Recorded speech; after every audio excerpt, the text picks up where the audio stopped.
येतात. तर आपल्याला मुलगी घराची लाज आहे ना, मुलाला लाज नाहीच आहे. ती घरची इज्जत आहे, तुम्ही असे सोडलेले आहेत. बरोबर ना? मग तिला कसं शिकवलं जातं? वडील सांगतात तू घराची इज्जत आहे, बाहेर व्यवस्थित जा. आई म्हणते मुलगी आहे, बाहेर मोठ्याने हसू नको. तुला काही कळतं का गं? त्या दिवशी किती मोठ्याने हसत होती तिथं, मोठ्याने बोलते. तुला काहीच येत नाही, काही चुकलं तुझी सासू मला काय म्हणेल? हो ना? सर भाजीत मीठ जास्त झालं तरी हे काय केलं होतं ना? तुझी सासू मला काय म्हणेल? कधी ऐकलंय का आपल्या वडील म्हणले तुला काहीच येत नाही, तुझं सासरा काय म्हणेल? तुझ्या बापाने हेच शिकवलं तुला. तुला स्वयंपाकात मीठ जर अंदाज येत नाही का? आपल्या वडिलांना स्वयंपाकच येत नाही का? कारण आपल्या आई सगळंच करते. मी तुमच्यावरती एक सुविचार वाचला, आई आणि मातृभूमी यांच्यापेक्षा श्रेष्ठ जगात कोणीच नाही. ते वाचून खूप छान वाटलं, पण ते खरंच आम्हाला आणलं जातंय का? आपली आई आणि आपली मातृभूमी त्यांना आपण खरंच तेवढा रिस्पेक्ट देतोय का?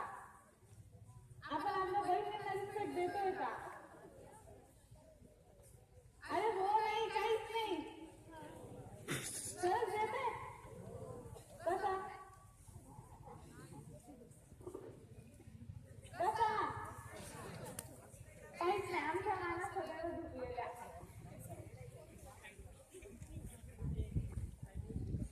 मी बात करू का? त्यांना हो वाटते, त्यांना लागतंय ना.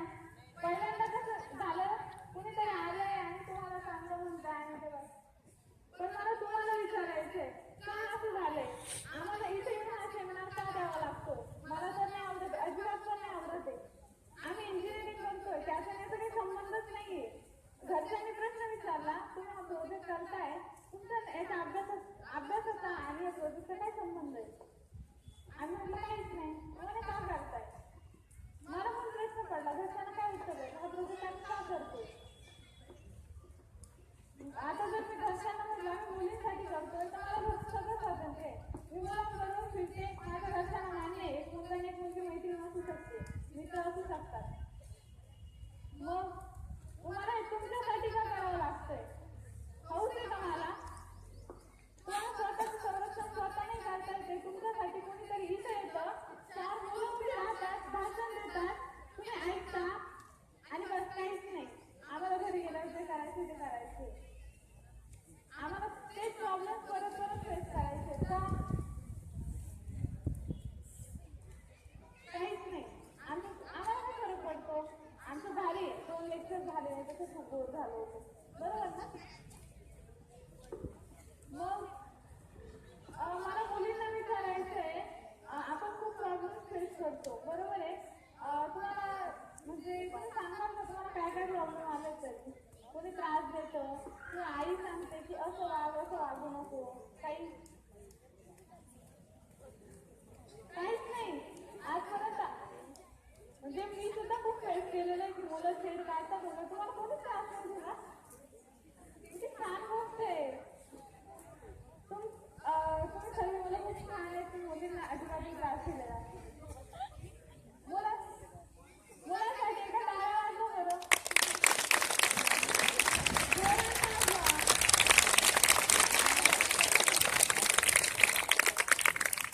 मला पहिल्यांदा अशी शाळा भेटली, तिथं मुलं इतकी सेन्सिअर आहेत, इतकी जास्त सेन्सिअर आहेत, की मुलींना काहीच त्रास देत.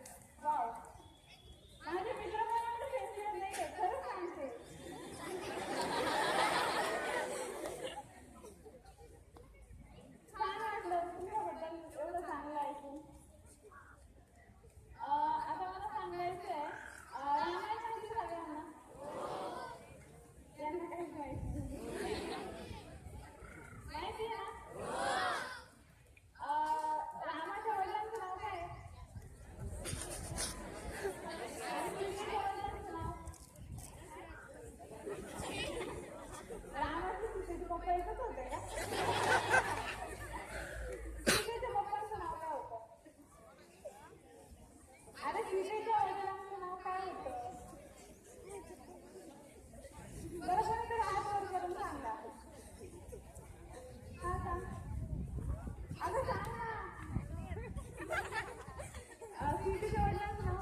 बहिणी म्हणजे 4 जणी.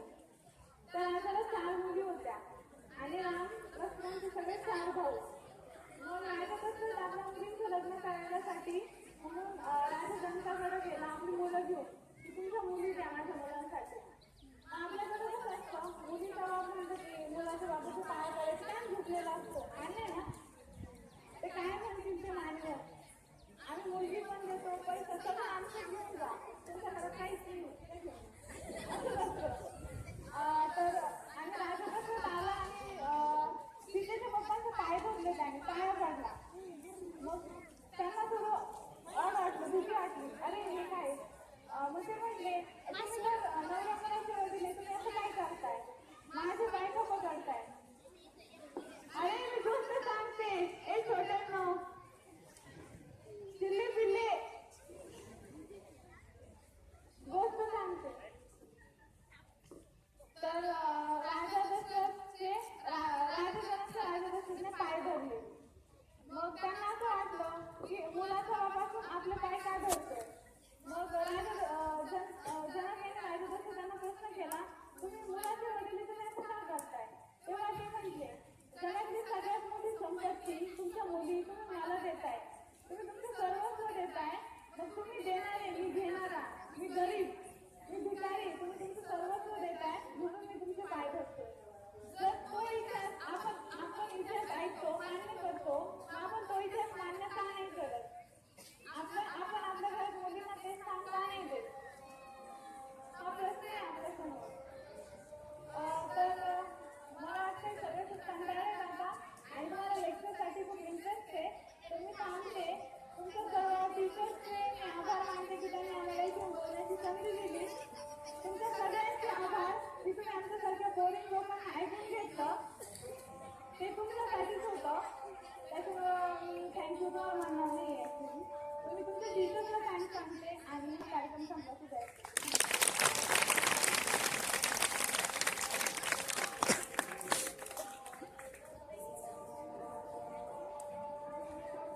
विद्यार्थी मित्रांनो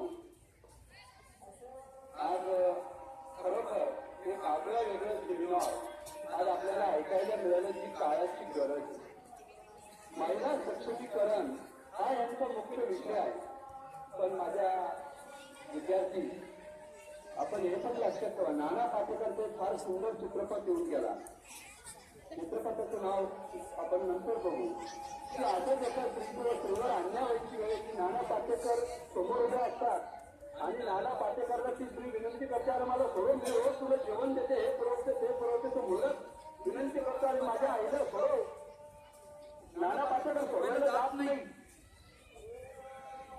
पण हे वाक्य नाना पाटेकर वापरतात ना ते वाक्य वापरल्यामुळे त्या स्त्रीमध्ये स्वतः मधला आत्मविश्वास जागा होतो आणि ती त्या गुंडाला चोखते आणि गुंडाला चोखून ती त्याच्यातून मुक्त होते लोकांना घेऊन. आणि मग नाना पाटेकरला ती विचारते तू मला सोडवायला का आला नाही.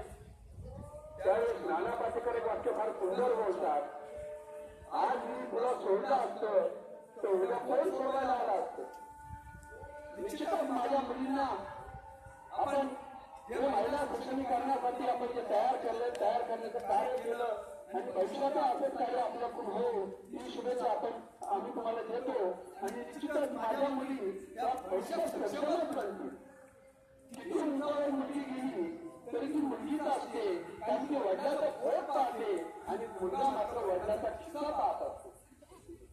किती पैसे खिशाचे पगार यायच्या आधी कोणी विचारत नाही. पोरगे विचारतो आज पगार येणार का पण पोरगी विचारते पप्पा तुम्ही डबा चालवलात का. हा फार मोठा फरक आहे आणि महिला सक्षमीकरण खरंच काळाची गरज आहे. अशा तुमच्या भविष्य काळाच्या प्रवासाला आमच्या सर्वांच्या वतीने शुभेच्छा. आणि आपण जे सुंदर मौल्यवान मार्गदर्शन केलं विद्यालयाच्या वतीने मी आपल्या सर्वांचे मनपूर्वक आभार मानतो.